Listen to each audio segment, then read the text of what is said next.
안녕하세요. 꿈라디오 도윤에 오신 것을 환영합니다. 무더위가 어느새 성큼 다가왔네요. 이맘쯤엔 항상 우리 딸을 처음 만난 날이 떠오르곤 해요. 18살, 어쩜 그렇게 애가 야무지고 당찬지, 쟤는 도대체 뭘 믿고 저러나 싶을 정도였죠. 그 당시 운영하던 편의점에 알바가 필요해 공고를 올렸는데, 하얀 얼굴에 씩씩한 여자애가 무작정 이력서를 들고 들어오더군요. 안녕하세요. 오프룸입니다. 사장님 맞으시죠? 이력서를 내밀었지만 안에는 내용이라고는 거의 없었어요. 경력사항은 백지였고 채워진 칸이라고는 이름과 집 주소, 가족사항 없음 뿐이었어요. 고등학생이죠? 학교는 지금 어디 다녀요? 학교 안 다녀요. 중학교까지만 다니다가 고등학교는 얼마 전에 검정고시 시험 봤어요. 대학은요? 대학 안 갈 거예요. 돈이 없어서요. 그래서 알바 그만둘 일 없으니까 걱정 말고 맡겨주세요. 이런 이야기를 아무렇지 않게 하는 걸 들으면 어쩌면 어떻게 이런 이야기를 아무렇지 않게 할 수 있을까 싶을 수 있죠. 저도 당시엔 그랬거든요. 돈이 없어서 대학을 못 간다는 말을 서슴없이 하던 아이였어요. 푸르미는 부모 없이 자랐지만 항상 밝고 당차게 살아가는 그런 아이였죠. 최근 알바 구하기도 어려웠고 경력 있다고 뽑아도 성실하지 않은 친구들이 많았던 터라 처음부터 차근히 가르쳐보자는 마음으로 같이 일하자고 제안했어요. 저에게는 하루라도 빨리 사람이 구해지는 게 중요했거든요. 아니, 어쩌면 아버지 없이 홀어머니를 모시고 동생들을 먹여 살리려 일찍 생활전선에 뛰어든 제 모습이 떠올라서였을지도 몰라요. 다음 날부터 그 아이는 알바를 시작했어요. 의외로 일머리가 좋아서 다른 경력 있는 친구들만큼 일을 금방 익히더라고요. 자신은 수학에 자신 있다더니 돈 계산도 척척 잘하고 청소, 정리, 발주까지 뭐 하나 부족한 부분이 없었죠. 무엇보다 밝고 싹싹한 성격 덕분에 방문하는 손님들에게도 인기 만점이었어요. 그러던 어느 날, 다음 타임 알바 친구가 푸르미가 패기를 자꾸 집에 가져가는 것 같다고 하더군요. 사실 패기야 뭐 어차피 버리거나 먹어버리기도 하는 건데, 저는 혹시나 문제가 생길까봐 패기식품은 매장에서 먹거나 버리지 밖으로는 가져가지 못하게 하거든요. 혹시나 하는 마음에 CCTV를 확인해보니, 정말 폐기식품을 모아두었다가 편의점 밖으로 가지고 나가더라고요. 어떻게 할까 고민하다가 다른 알바생도 알고 있는 사실이라 형평성을 위해서라도 그러지 말라고 이야기해야겠다고 생각했어요. 폐기 음식은 유통기한이 임박하여 팔 수 없게 되는 음식들이에요. 주로 삼각김밥이나 신선제품들이 폐기로 나와서 편의점 일을 하면 그걸로 한 끼 때우는 일이 많거든요. 그래서 어느 날 그 아이가 퇴근하는 시간에 매장에 방문했어요. 그날도 폐기를 챙기다가 저를 보더니 깜짝 놀라더라고요. 그 어린 아이가 얼굴이 하얗게 질려서 놀랐는데 괜히 제가 더 미안해지더라고요. 부름이 퇴근하니? 네, 지금 가려고요. 우리 잠깐 나가서 이야기할까? 저는 근처 카페에 데리고 가 먹고 싶은 음료와 빵을 사주었어요.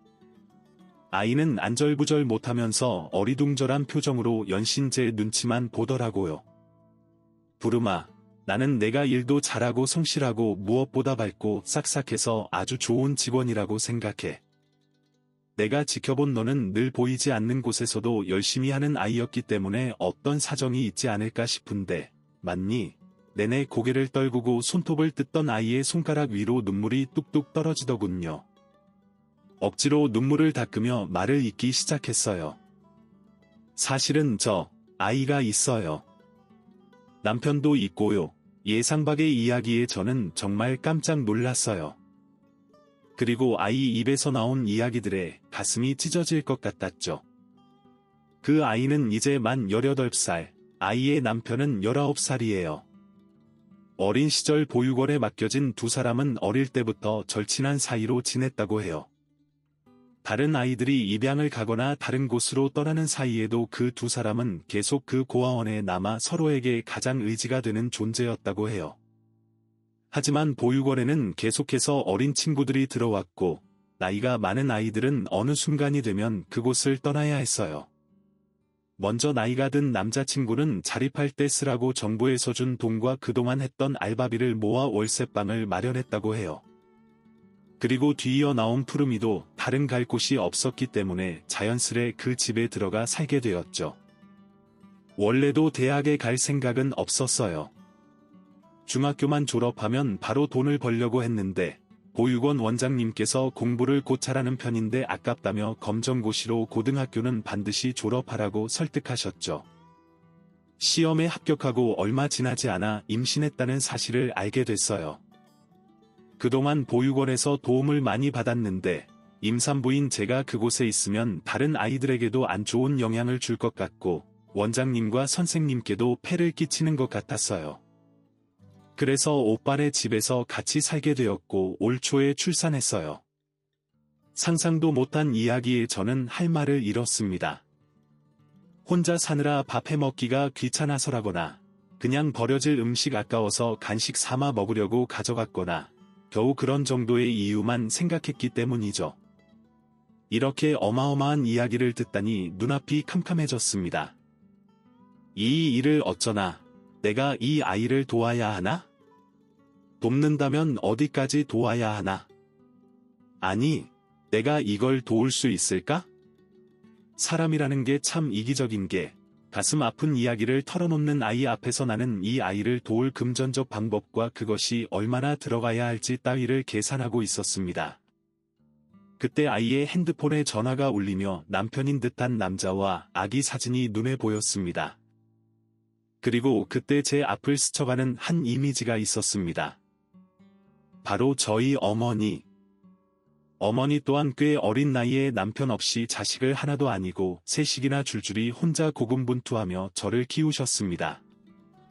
그때 어머니에게도 이런 누군가가 있었다면 이야기를 들어주고 도와줄 기회를 가진 누군가 말입니다.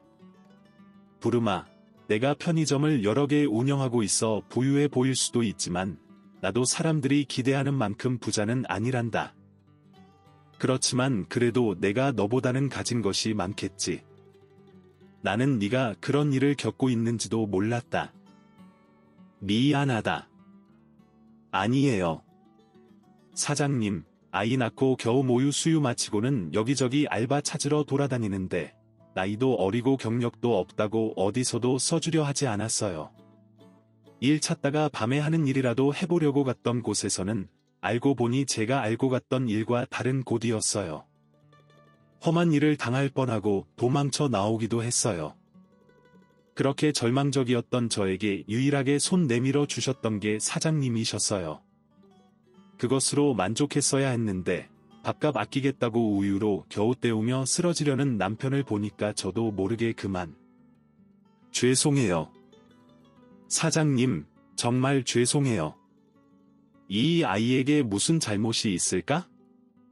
아이가 원해서 이럴 때 의지할 가족도 없이 혼자인 게 아닌데 그나마 그 어려운 삶에 겨우겨우 자신의 편이 되어줄 가족을 만들었을 뿐인데 두 손이 닳도록 싹싹 비는 아이의 손에 음료를 쥐어주며 다시 말을 이었습니다.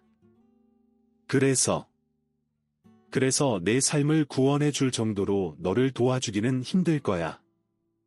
하지만 내가 우리 가게에 있는 동안 너랑 너희 가족들이 배 고른 소리는 안 날 정도로는 도울 수 있을 것 같다. 어리고 젊은 나이에 그런 것만 먹으면 몸 상해. 앞으로 필요한 거 있으면 나한테 말하고 옆에 반찬집에 결제 달아둘 테니까 가져가서 식사는 제대로 해라. 이건 성실한 직원을 오래 쓰고 싶은 사장으로서 복지 같은 거니까 부담 갖지 말고. 사장님, 감사합니다. 감사합니다. 정말 감사합니다. 아이는 음료를 잡은 손에 얼음이 녹아 생긴 물방울보다 더 많은 눈물을 쏟았습니다. 그렇게 이야기를 마치고 저는 집에 가져가 먹을 수 있게 카페에 있는 빵과 음료를 한가득 사서 돌려보냈습니다. 이것이 최선이었나? 굳이 우는 아이에게 이 정도밖에 못해준다고 말했어야 하나? 돌아가는 길 내내 저는 마음속에 묵직한 돌을 삼킨 것처럼 가슴이 답답했습니다. 돌아가는 길, 저는 괜스레 떠오르는 어머니의 생각에 전화 한 통을 드리며 이 답답함을 달랬습니다. 그 후에도 아이는 성실하고 밝고 싹싹하게 열심히 근무했습니다.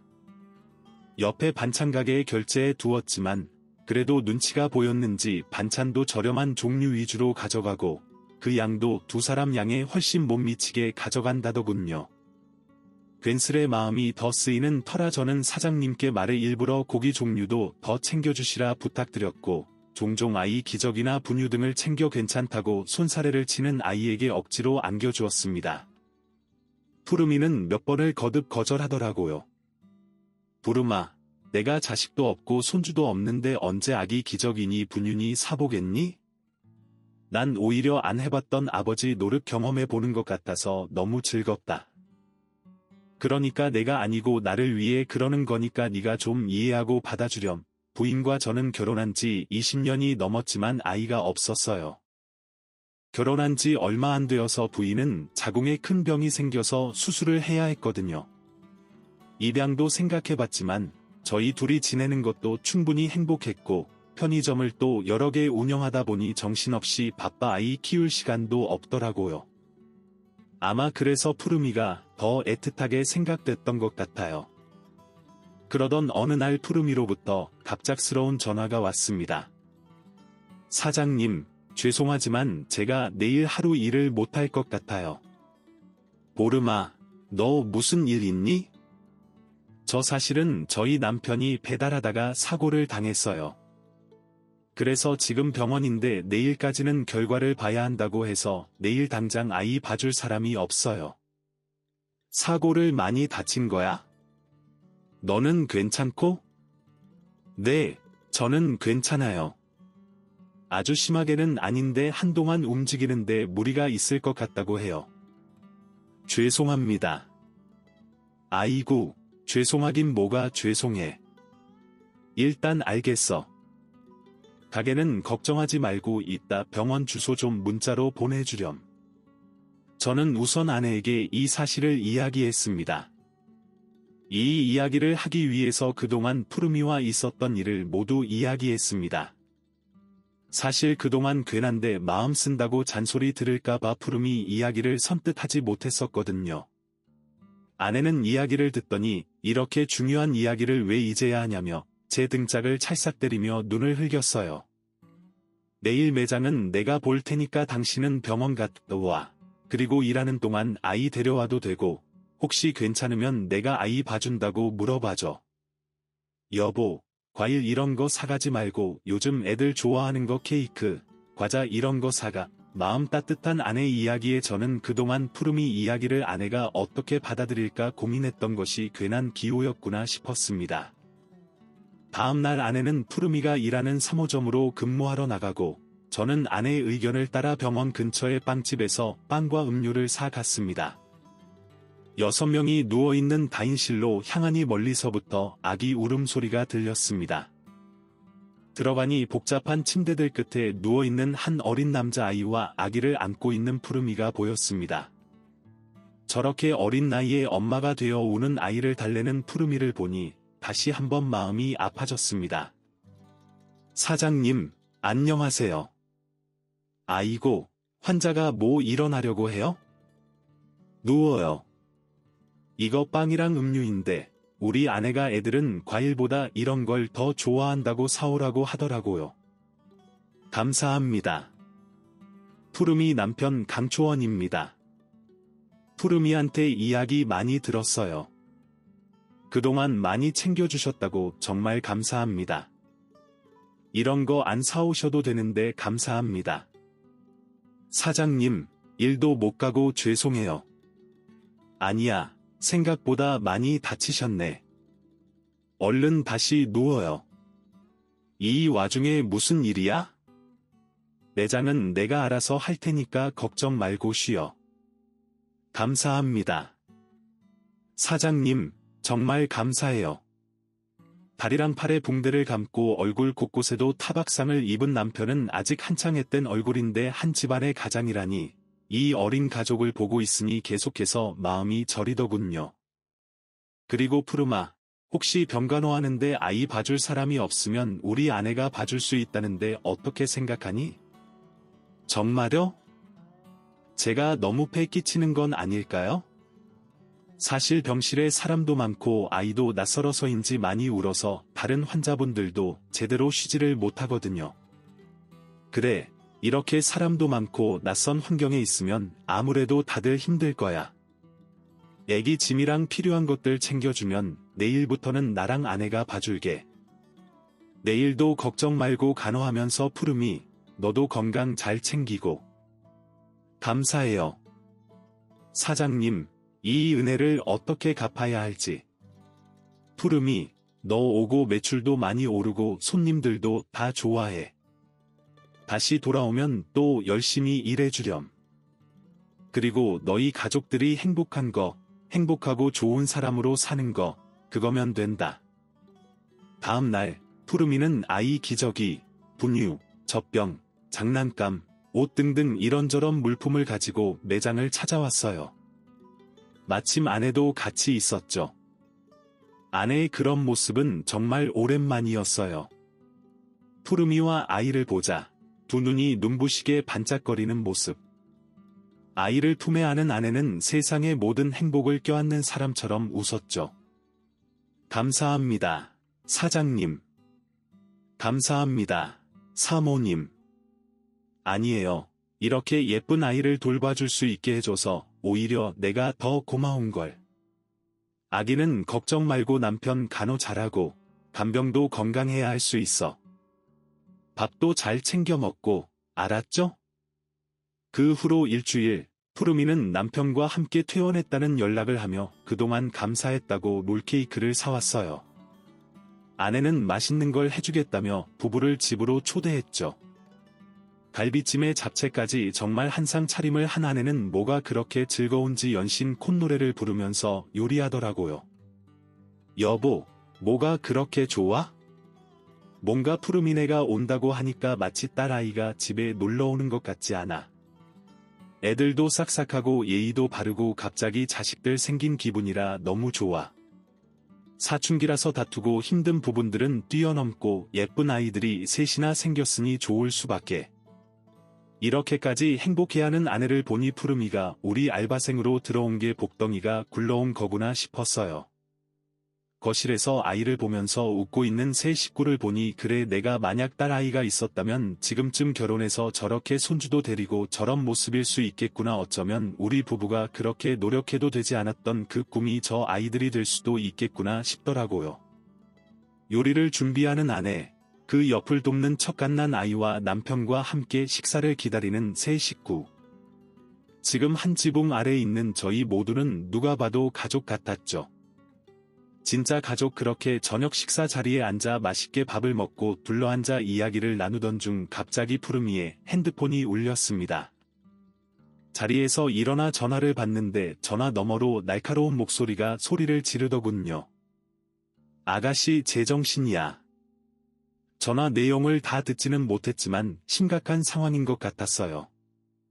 다시 자리에 돌아온 푸르미에게 무슨 일인지 물어봤지만 웃으면서 아무것도 아니라고 대답했어요. 하지만 도저히 그 소리치던 목소리를 잊을 수가 없어 집에 가기 전 푸르미에게 따로 무슨 일인지 다시 물었습니다. 사실 남편이 입원하는 동안 다리 수술을 해야 해서 그 돈을 내느라 월세를 못 냈어요. 그동안 모아두었던 비상금도 다 써버렸거든요. 곧 지원금 나오는 거 있어서 그걸로 내면 되니까 신경 쓰지 마세요.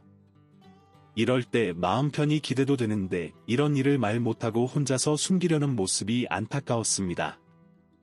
그래서 푸르미네 식구들이 간 다음 아내와 이 일에 대해 상의했어요. 아내도 어떻게 하면 좋을지 깊이 고민하더군요. 푸르미 성격에 당신이 집세 내준다고 하면 너무 부담스러워할 것 같아. 혹시 이렇게 하면 어때? 어떻게 해?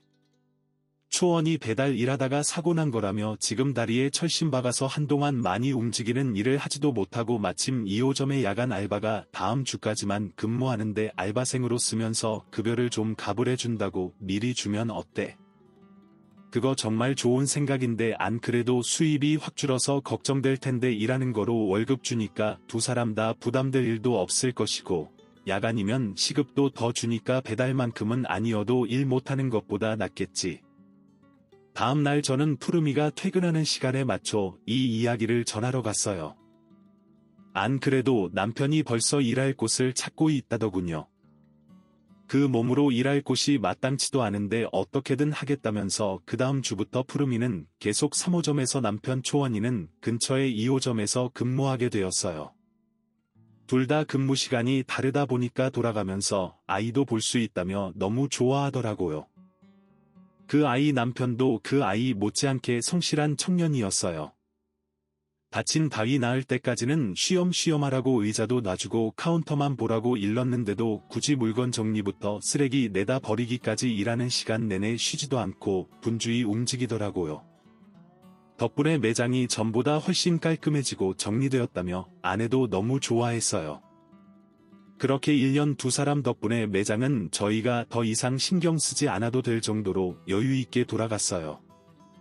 저희 없어도 둘 다 매장 하나씩을 맡아서 발준이 진열이니 다 척척 맡았고 월말이 되면 알아서 그달 재고나 가장 인기 있던 상품 같은 거를 정리해서 주기도 했고요. 그래서 두 사람을 부점장으로 고용하며 월급도 두둑하게 더 주었죠. 아이들이 저희 매장에서 일하고 난 후에는 상품도 팔리는 수량을 잘 체크해서 들여오는 덕에 폐기하는 개수도 크게 줄었어요. 덕분에 매장의 수입은 늘었고 손해는 줄었죠. 정말 고마운 아이들이었어요. 둘이 같이 쉬는 날에는 저희 집에 놀러와서 밥도 먹고 맛있는 걸 만들었다며 그 고사리 손으로 반찬을 만들어서 가져오기도 하고요. 여름, 겨울에 시간이 날 때면 다 같이 여행을 가기도 하고 쉬는 날 종종 근교로 여행을 다니기도 했어요. 그동안 저희 부부 두 사람만 있어도 충분히 재미있고 즐겁다고 생각했는데 아이들과 함께한 이후로는 그동안의 행복보다 더 큰 행복감을 느꼈어요. 아이들의 웃는 모습, 웃음소리, 정말 부모님처럼 생각해주는 그 고운 마음씨까지 행복했습니다. 우리가 이렇게 같이 만나게 되어서요. 그 아이를 처음 우리 매장에 보내 일자리를 구하도록 해준 우연에 감사했어요. 그러던 어느 날 바베큐를 해먹자며 가평으로 1박 2일을 여행 갔을 때였어요. 그동안 차마 물어보지 못했던 질문을 푸르미에게 건넸죠. 푸르마 너는 혹시 친부모님 찾고 싶은 생각 없니? 네, 없어요. 푸르미는 씁쓸하게 웃으며 대답하더군요. 왜 궁금하지 않아? 처음에는 간절했어요. 어린 시절 내내 부모님이 나를 데리러 오시겠지 곧 오시겠지 곧 오실 거야. 내일은 오실 거야. 내일을 그런 생각으로 보냈어요. 부모님에게도 어쩔 수 없는 이유가 있을 거라고 생각했거든요. 무슨 일인지는 모르겠지만 나를 이곳에 두고 갈 수밖에 없던 이유가 있을 거라고 내가 이해해야 한다고 하지만 어느 순간부터인가 그 마음이 미움으로 바뀌었어요. 어떻게 나를 이곳에 두고 갈 수 있지? 전 생일도 없어요. 보육원에 처음 들어온 날 그날이 제 생일이에요. 제가 어떤 날에 태어났는지 어디에서 왔는지 어떤 배경과 환경이 있었는지 아무것도 알 수도 없었죠. 미웠어요. 내 생일도 어린이날도 크리스마스도 새해도 그 어떤 날에도 저는 없었으니까 진짜 저 말이에요. 푸르미는 잠시 말을 멈추더니 안쪽에서 제 아내와 웃고 있는 남편과 아이를 바라보았습니다. 그럴 때 곁에 있어준 게 오빠였어요. 어쩌면 엇나갈 수 있었던 어린 날 화나 있던 저에게 오빠는 말했죠. 미워하지 않아야 한다. 그런 미움 속에 사는 거 지옥이라고. 정작 나를 두고 간 부모님들은 내가 자신을 이렇게 미워하는지도 모르고 있는데 그 사람들을 미워하느라 내 마음만 쓰는 거, 행복할 수 있는 자신에게 죄 짓는 거라고. 그리고 우리 아이가 태어났을 때 깨달았어요. 제 부모님들 어떤 상황인지는 모르겠지만 이렇게 사랑할 수 있는 존재를 잃어버리는 거 불쌍하다고. 아이가 태어났을 때 힘든 상황이었지만 그 무엇과도 바꿀 수 없는 존재였거든요.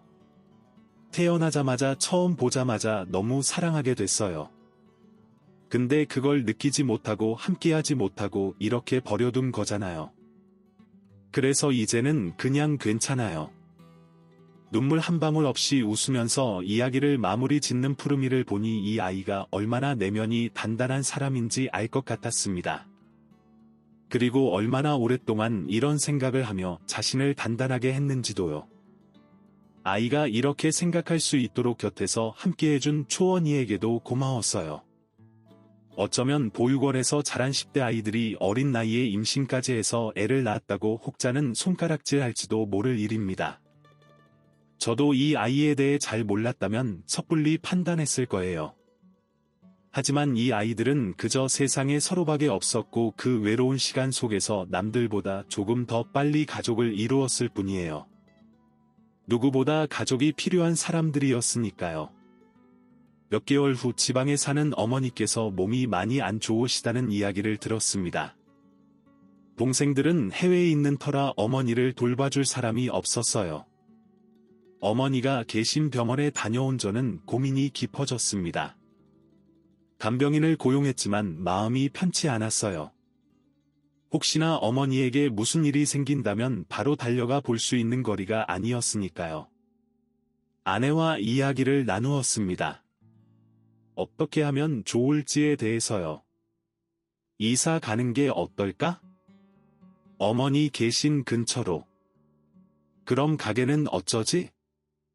아무리 애들이 잘하고 있다고 해도 혹시 무슨 일이 생기면 이쪽도 우리가 바로 와줄 수가 없잖아. 저희는 며칠 내내 길고 긴 이야기를 나누었습니다. 그리고 아이들에게 물어보기로 했어요. 포르마 초원아 혹시 너희 다른 지역에서 살 생각 있니?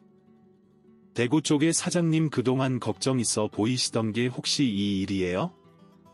그래 사실은 우리 어머니가 지방에 살고 계신데 몸이 많이 안 좋으셔. 그래서 웬만하면 가까운 곳에서 지낼까 하는데 혹시 너희만 괜찮다면 지방에 내려가서 편의점을 운영해볼까 하거든. 저희 부부는 갑자기 매장을 다 정리해버리면 아이들을 어쩌나 하는 생각에 혹시나 우리와 함께 다른 곳에 가서 장사를 계속할 의향이 있는지 물어보기로 했는데요. 갑자기 지방이라니 아이들에게 이야기를 꺼내면서도 너무 긴장되더라고요. 그런데 그때 아이들이 천진하게 웃으면서 이러는 겁니다. 대구요 대구는 막창이 맛있다던데 너 좋아하잖아. 그치 푸르마 맞아. 오빠도 서울은 이제 지겹다고 하지 않았어. 그치 집값도 더 저렴하니까 우리 애기도 좀 더 좋은 집에 살 수 있겠다. 그러게 정말 좋은데 두 사람은 자기들끼리 웃으며 그런 이야기를 나누더니 걱정과 미안함으로 잔뜩 울상이 된 저와 아내를 보며 웃어 보였습니다. 사장님 사모님은 저뿐 아니라 저희 가족의 은인이에요. 저희에게는 한 번도 없던 부모님 같은 분이시고요. 예전부터 두 분이랑은 힘든 상황에서 꼭 함께하자고 저희끼리도 이야기를 많이 했어요. 오히려 그냥 정리하고 가버리실 수도 있는데 이 와중에 저희 생각까지 해주시고 감사합니다. 저희는 좋아요. 이제 가족이잖아요. 힘들 때는 뭉치고 함께해야죠. 아내는 옆에서 푸름이랑 초원이 손을 잡으며 고맙다고 눈물을 흘렸습니다. 가족 저는 이 말이 계속해서 마음속에 남았습니다. 친부모님에 대해서도 잊고 사려는 아이에게 우리가 가족이라 그 말이 그 아이에게는 얼마나 특별한지 알고 있기에 저는 가슴이 뜨거워졌습니다. 그 후 저희는 매장을 빠르게 정리하기 시작했습니다. 베테랑 직원인 두 사람이 있는 덕분에 이 과정도 어렵지 않았어요. 손님들에게 인사를 드리고 물건을 정리하고 그 사이 저와 아내는 지방에 왔다 갔다 하며 새로운 가게 자리를 알아보고요. 모두가 한마음 한뜻으로 함께하는 덕분에 일은 차질 없이 일사천리로 진행되었습니다. 또 푸르미와 초원이는 자신들도 병문안에 가고 싶다며 저희를 따라 어머니를 방문하기도 했습니다. 귀여운 아기까지 데리고 들어가니 어머니께서도 얼굴에 한박 웃음을 지으셨어요. 마치 진짜 당신의 손주를 보듯 어찌나 예뻐하시던지요. 요즘 표현으로 꿀이 뚝뚝 떨어진다고 하죠. 한 번에 손주 손녀의 증손주까지 생기셨다면서 당장이라도 병상을 박차고 일어나실 기세였습니다. 그렇게 저희 가족들은 모두 대구로 이사를 했어요. 매장 3개를 정리한 덕분에 대구에서는 유명 호텔 앞쪽에 꽤 큰 매장을 차리게 됐죠. 시내 쪽인데다가 유동인구도 워낙 많고 근처에 대학까지 있는데 이상하게 전에는 매출이 잘 나오지 않았다고 해요. 걱정이 좀 되긴 했지만 그래도 저희 가족 생활 유지할 정도로 매출이 나오면 된다고 생각해 그것으로 정했습니다. 매장 준비도 척척 진행되었어요. 푸름이랑 초원이는 근처 다른 편의점들을 모두 둘러보고 오기도 하고 때로는 그 앞에 지나가는 사람들을 연령대나 성별로 나누어 자료를 만들기도 했어요. 주변에 어떤 가게들이 있는지, 그 가게 이용객들은 어떤 사람인지도 조사해 분석까지 하더라고요. 아이고 뭘 그렇게까지 해? 누가 보면 너희가 사장님인 줄 알겠다. 그날도 아이를 맡겨두고 시장 조사를 다녀온 두 사람에게 아내가 웃으며 말했어요. 여기 자리가 정말 좋잖아요. 전에 매출이 안 좋았다는데 더 철저히 준비해야죠. 그 어떤 전문가들보다 두 사람이 더 믿음직했습니다. 그러면서 중간중간 시간이 나면 둘이서 저희 어머니를 방문해 말동무도 해드리고 팔다리도 주물러 드리고 한다더군요. 자녀들이 너무 예쁘다며 병원에 갔더니 간호사 선생님도 간병인분도 칭찬이 자자했습니다. 그렇게 드디어 편의점이 오픈했고 매장의 물품부터 내 외부 인테리어까지 아이들이 조사한 자료를 바탕으로 준비하였습니다. 첫 달 매출은 그야말로 대박이었어요. 아이들은 근처에 대학생이 많고 외국인이 많다는 점을 고려해 한정판 물품이나 콜라보 제품들을 발주하였고 SNS까지 개설해서 매장 홍보를 적극적으로 하였거든요. 그렇게 첫 달부터 대박을 터뜨린 매장은 꾸준히 상승세를 이어갔습니다. 두 사람은 자신들을 포함해서 직원들을 고용하는 시간도 직접 계획했는데 고객층의 이용 시간에 따라 분배했더라고요. 특히나 학생들이 많이 오는 시간에는 예쁘고 잘생긴 푸르미와 초원이가 번갈아가며 있어서 주변에는 이 부분에 대해서도 입소문이 자자했습니다. 두 사람은 여러 이벤트를 기획하고 저희 부부에게 제안하기도 하고 SNS에서 활발하게 소통도 이어갔어요. 그렇게 활발하게 매장을 운영하던 중 한 번도 경험해 본 적 없는 지역 매출 1위를 달성하게 되었습니다. 어느 날 본사로부터 전화를 받고 정말 깜짝 놀랐어요. 저희 매장이 장사가 잘 되긴 하였지만 매출 1위라니 이 소식을 아이들에게 알리자 뛸 듯이 기뻐하더군요. 그날 저녁 저희는 오랜만에 소고기를 잔뜩 먹고 축하 파티를 했습니다. 하지만 그 행복은 오래가지 못했어요. 그로부터 몇 주 후 코로나가 터지고 대구가 직격탄을 맞으며 뉴스에 연신 대구와 코로나 이야기가 오르내렸습니다. 호텔의 관광객은 발길이 끊겼고 대학교는 수업을 중지했어요. 주변은 밥을 먹으러 오는 사람들도 술을 먹으러 오는 사람들도 없이 길거리는 언제나 텅텅 비어 있었습니다. 저희 매장 역시 매출이 하락하기 시작했죠. 매출 1위에서 땅으로 떨어지는 건 한순간이었어요. 곧 괜찮아질 거다. 잠시뿐일 거다. 곧 약이 나올 거다. 하지만 이런 위로가 무색하게도 상황은 점점 심각해져 갔습니다. 그러던 어느 날 푸르미와 초원이가 아이디어가 있다며 이야기를 꺼냈습니다. 사장님 생각해 봤는데요. 사람들이 밖으로 잘 나오지 않으려 하긴 하지만 출근도 해야 하고 집에서 필요한 물품들도 있잖아요. 그래서 배달을 해보면 어떨까 싶어요. 마침 제가 전에 배달 일을 했으니까 직접 할 수 있을 것 같아요. 초원이의 이야기를 들으니 나쁘지 않을 것 같다는 생각이 들었어요. 또 비대면으로 상품을 수령할 수 있게 가게 앞쪽에 테라스를 개조해 결제한 상품을 수령해 갈 수 있는 방법도 이야기하더군요. 저는 어차피 이 상황에 믿져야 본전이다 싶어서 아이들의 말에 따라보기로 했습니다. 결과는 말 그대로 대박이었습니다. 마스크나 손 소독제, 해열제 등의 품목을 준비해 둔 덕분에 특히나 야간에 이런 품목의 배달 요청이 정말 많았어요. 편의점에서만 살 수 있는 제품들도 있다 보니 배달 비대면, 수령 모두 정말 대박이 났습니다. 얼마 안가 배달 서비스는 일손이 부족해서 배달원을 추가로 고용해야 할 정도였어요. 매장의 매출은 다시 평균 이상을 웃돌기 시작했고 아이들 역시 저마다 맡은 목 이상을 일해주고 있었죠. 다 끝났다고 생각한 때 또 이 아이들 덕분에 한 번 더 힘을 낼 수 있었습니다. 매장은 계속 장사가 잘 되었고 어머니도 병세가 많이 호전되어 퇴원하시고 우리 집으로 오시게 되었어요. 여전히 아이들은 진짜 친손주처럼 쉬는 날이면 다 같이 시간 보내면서 행복하게 생활 중이었죠. 푸르미의 20살 생일도 온 가족이 함께 했어요. 이제 진짜 어른이구나. 너희 감사합니다. 사장님, 제가 이렇게 행복한 20살 생일을 맞을 수 있었던 거 모두 그때 저 고용해 주신 사장님 덕분이에요. 아니야, 오히려 그때 내가 우리 매장에 와준 덕분에 내가 살면서 매출 1등 사장님도 해보고 너 아니었으면 내가 어떻게 그런 영광을 누려봤겠니? 오히려 모두 네 덕이다. 내가 와준 덕분이야. 우리 집에 이렇게 예쁜 아들, 딸, 손주까지 생겨서 난 너무 정말 행복하다. 한창 웃음꽃을 피우며 이야기하다가 마침 결혼식 이야기가 나왔습니다. 그러고 보니 너희는 결혼식은 했니? 아니요. 그냥 혼인 신고만 했었어요. 결혼식이 뭔가 큰 의미가 있나 싶기도 하고 다들 결혼 준비한다고 엄청 큰 돈을 쓰는데 저희는 사실 결혼식에 초대할 사람도 없기도 하고요. 아이 키우고 하다 보니 정신없었기도 했죠. 그래도 오빠랑 아기랑 같이 사진 찍은 건 있어요. 사진관에 드레스랑 턱시도도 있어서 결혼 사진이랑 크게 다르지도 않아요.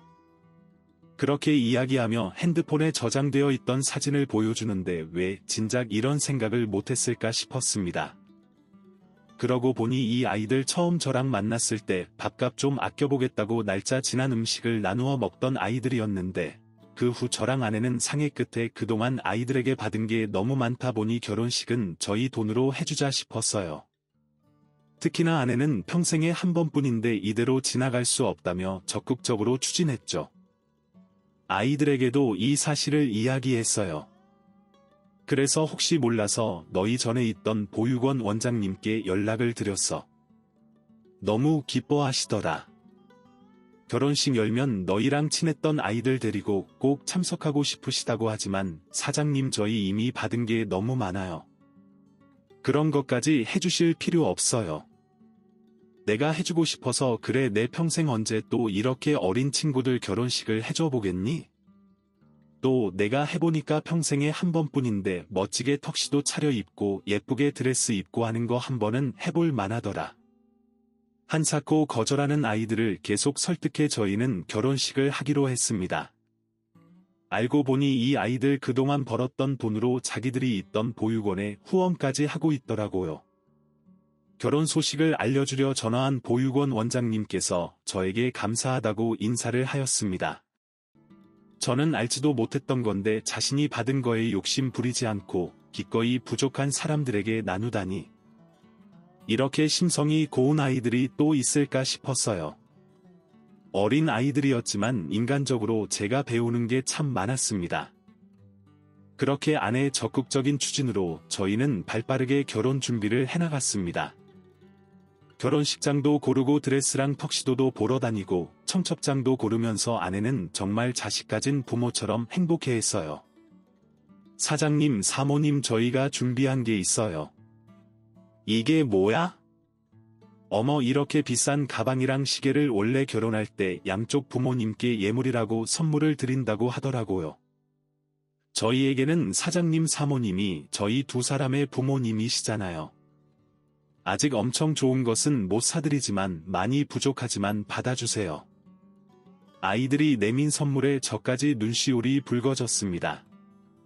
이 아이들은 늘 저에게 도움받았다고 하지만 사실 진짜 도움받은 건 저희인데 말이죠. 이 아이들이 없었다면 자식을 키우는 행복은 평생 경험하지 못했을 것입니다. 아니, 너희 두 사람 덕분에 우리는 정말 평생 경험하지 못했을 행복을 경험했단다. 우리가 오히려 늘 너희에게 고마워. 너희 덕분에 우리는 너무 행복하고 내일을 더 큰 사랑을 배우고 있단다. 고맙다. 고마워 우리에게 와줘서 계속해서 좋은 사람으로 자라줘서 정말 고맙다. 그날 저녁 온 가족은 서로를 보듬켜 안고 엉엉 울면서 연신 서로에게 고맙고 감사하다고 말했어요. 드디어 결혼 당일 제 결혼식보다도 더 떨리더군요. 아이들은 하객석이 채워지지 않을까 전전긍긍했지만 코로나 때문에 어차피 수용 인원이 적어서 오히려 다행이라면 다행이었죠. 게다가 말처럼 보육원 원장님들이 아이들 친구 동생들을 데리고 나타나셨더라고요. 또 이 소식을 들은 편의점 본사 직원분들도 자리를 빛내기 위해 와주셨습니다. SNS로 소식을 접한 단골 손님들도 직접 찾아와 주셨고요. 자리에 와주지 못한 분들도 축하 인사를 건네셨어요. 그동안 아이들의 성실한 노력이 얼마나 대단했는지 오늘 아이들이 받은 축하 인사들로 알 수 있었죠. 식장 앞에서 푸르미의 손을 잡고 입장 준비를 하는데 가슴이 터질 것 같았습니다. 주책맞게 눈물이 나오려고 하기도 했죠. 사장님 우시면 안 돼요. 저까지 눈물 날 것 같아요. 메이크업 지워진다고요? 푸르미는 본인도 눈이 잔뜩 붉어져서는 웃으면서 저에게 핀잔을 주었습니다. 지금 이 순간 함께 서 있는 두 사람은 누가 봐도 아빠와 딸이겠지요. 자꾸만 울컥울컥 감동이 벅차 올랐습니다. 그렇게 저희는 곧 터질 듯한 울음을 계속 삼키며 식장에 입장했습니다. 아이의 손을 잡고 버진 로드를 걷는 내내 그리고 아들 같은 초원이가 길 끝에 서 있는 것을 보니 말로 표현하기 힘들 감정이었습니다. 그리고 너무 고맙게도 아이들은 혼주석에 저희의 자리를 마련해 주었습니다. 아내 역시 계속해서 눈물이 차오르더군요. 예식이 진행되는 내내 저희는 울음을 참느라 혼났습니다. 그리고 결혼식의 후반쯤 아이들이 저희에게 편지를 준비했더라고요. 아내랑 저는 너무 우느라 편지 내용이 정확히 무엇이었는지 기억도 나지 않습니다. 다만 매우 감사하고 저희를 사랑한다고 하는 내용이었다는 것만 어렴풋이 기억나요. 그러더니 이 녀석들 자기들 결혼식인데 결혼 축하로 어버이 은혜를 부르더군요. 둘이서 직접 예식장은 온통 눈물바다가 되었습니다. 저희뿐 아니라 식을 지켜보던 하객들 모두 너나 할 것 없이 눈물을 흘렸죠. 아마 이렇게 감동적인 결혼식은 손에 꼽지 않을까 싶어요. 결혼식이 모두 끝나고 너무 아쉽게도 코로나 때문에 아이들은 신혼여행을 국내로 가야 했어요. 자기들은 국내 여행도 많이 못 가봐서 오히려 좋은 기회라고 하더군요. 저희한테 피해 주기 싫다고 아기까지 데리고 간다길래 아이 없이 갈 마지막 여행일지도 모르는데 안 된다고 말렸죠. 그래서 아기는 저희가 봐주기로 하고 신혼여행을 가기로 했답니다. 부산에서 여행하고 내일은 제주도로 간다는데 비행기는 처음이라며 잔뜩 신이 났더라고요. 틈틈이 보내는 사진마다 어쩜 그리 예쁜지 이제는 진짜 제 딸과 아들이라고 생각해서인지 이전보다 더 예쁘고 애틋하고 그렇습니다. 저희 어머니도 온종일 아기 보느라 시간 가는 줄 모르겠다며 텔레비전보다 더 재밌다고 이 녀석들 때문이라도 오래 살아야겠다며 건강식이랑 영양제도 챙겨 드시네요. 처음 아이에게 도움을 주겠다고 했을 때 이렇게까지 될 거라고는 생각하지 못했어요. 그저 눈앞의 상황이 안타까워서 알량한 몇 푼을 내민 것뿐이었죠. 하지만 그렇게 시작된 인연이 저희를 지금의 가족으로 만들었어요. 저는 그 아이에게 주었던 돈 몇 푼보다 더 크고 가치 있는 것들을 얻었죠. 그때 이 아이가 우리 매장에 일하러 오지 않았다면 어떻게 됐을까?